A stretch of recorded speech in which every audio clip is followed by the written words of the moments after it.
आणि यानंतर बातमी किरीट सोमय्या यांच्या संदर्भातली। किरीट सोमय्या यांनी शिवसेना आणि शिवसेनेचे पक्षप्रमुख उद्धव ठाकरे यांना आता एक नवीन आव्हान दिलेलं आहे। माझी तयारी आहे की मी माझी आणि माझ्या संपूर्ण कुटुंबाच्या संपत्तीचं ऑडिट करतो। त्याचप्रमाणे उद्धव ठाकरेंनी सुद्धा संपूर्ण कुटुंबियांच्या संपत्तीचं ऑडिट करून जनतेसमोर ठेवावं। मुलुंडच्या डम्पिंग ग्राउंडच्या मुद्द्यावरनं शिवसेनेनं सोमय्यांवरती भ्रष्टाचाराचे आरोप केले होते। त्याच आरोपांना उत्तर देण्यासाठी किरीट सोमय्यांनी मुंबईत पत्रकार परिषद सुद्धा घेतली। शिवसेनेचे नेते डम्पिंग ग्राउंडच्या माफियांचे गॉडफादर असल्याचा आरोप सोमय्यांनी यावेळी केला।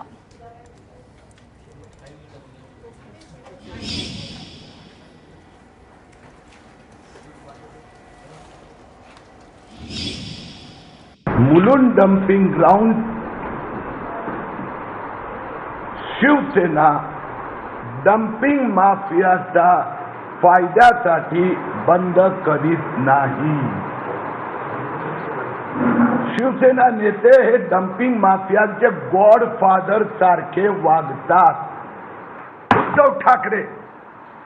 उद्धव ठाकरेजी मैं आधी तुम्हाला चॅलेंज आहे। आता किरीट सोमय्या सगळे आपल्या पेपर द्यायला तयार आहेत। राहुल शेवाळेंनी उद्धव ठाकरेंनी त्यांच्या परिवाराचे सगळे पेपर ते सांगणार त्या चार्टर्ड अकाउंटंटकडे द्या आणि त्या चार्टर्ड अकाउंटंटनी ऑडिट करून जनतेपुढे ठेवावं।